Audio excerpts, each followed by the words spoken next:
What's going on, everybody? My name is Nate. Welcome to the weekly rotation series. I talk about which fragrances I wore last week and I get your opinion at what you decided to rock. So this week was hectic. I worked like 60 hours just at my day job and then also Paragon Fragrance. I need some sleep. But this, yesterday was my nice relaxing day, so I just decided not to do anything. I played a little city skylines just a little bit here. I made some food, relaxed, and took it easy. Long overdue, but I'm back in the driver's seat getting some content recorded today. So let me know what kind of content you would like to see from me. I have a bunch of video ideas and collaborations coming up soon, but if you have anything specific, let me know in the comments down below. All right, so on Monday, I wore Cayenne Gold. This is a clone of 1 Million Parfum, and I wanted to give this one a good solid wearing. It was a little hot to wear this, this kind of DNA is,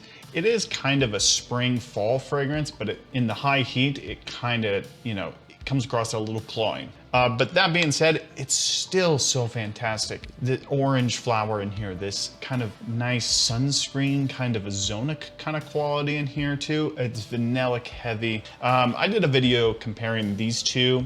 If you want to go check that out, it'll be on my channel. I think it's like 2 or 3 weeks ago.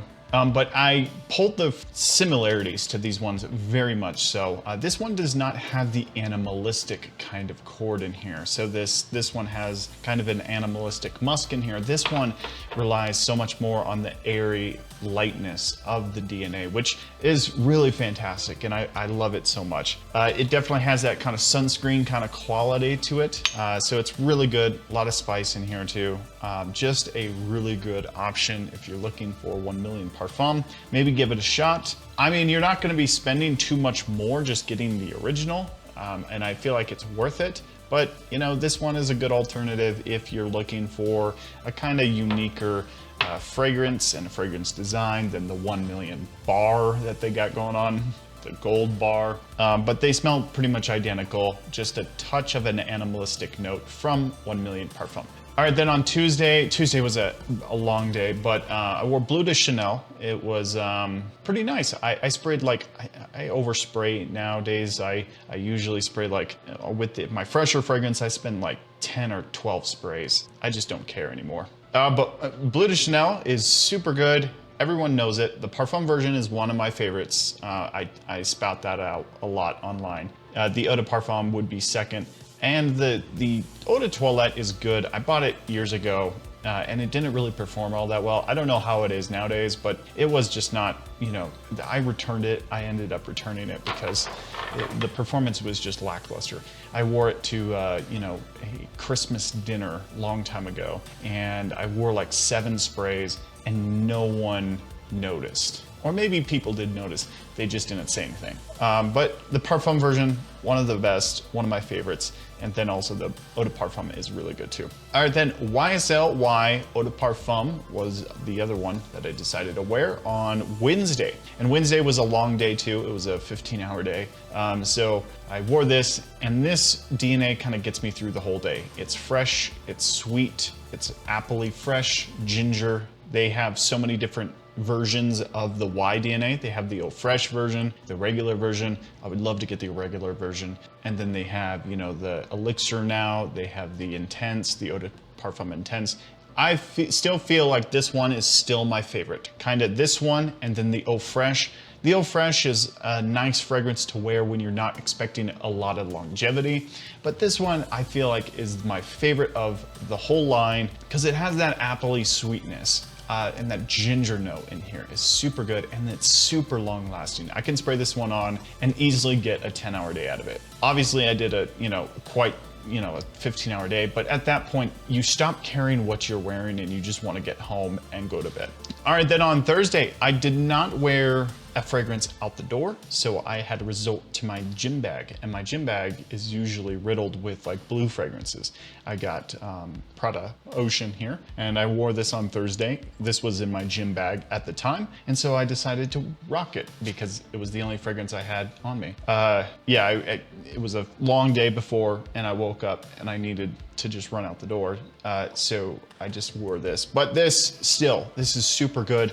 It's shower gel fresh, clean, ozonic. Doesn't last a whole lot, a long time, but I was smelling great the whole day because I was reapplying throughout the day. I reapplied at like 2 o'clock, 3 o'clock, around that time. That's the benefit of carrying the fragrance around with you. Even if you have a little small decant, you can spray it on throughout the day and get a great longevity throughout the whole day, even from weaker fragrances. So, that's what I do a lot when I'm wearing something that's a little bit, lackluster on the performance. It's just, I think it's a no-brainer, but I know people have a big headache when it comes to taking the bottle with them or taking a decant with them, and that's why you want something that just lasts all day. But, if you like the way a scent smells and it doesn't have great longevity, just take a decant with you. All right, then on Friday, I wore Prada Black. And so I was gonna go on the Prada train. I saw it, yesterday, or not yesterday, the day before this,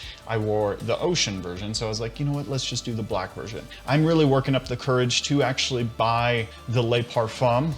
It's like so expensive. Designer fragrances are getting so pricey. The bottle, I want to buy the bigger bottle because of the aesthetic. I have, all the Luna Rosa bottles that I have are the bigger bottles. So I want to buy the bigger bottles, but it's like $180 for the bigger bottle. So it's a little pricey, but I really want to try out the Le Parfum. I've heard really good things about it. It's kind of soft from what people have said, but that doesn't sway me from buying a soft fragrance. Like I said before, just take it with you, overspray it or underspray it, or take it with you and then spray it throughout the day, and that always works. So works for me. It could work for you if you just take stuff with you. All right, then on Saturday was my chill day. I didn't do anything.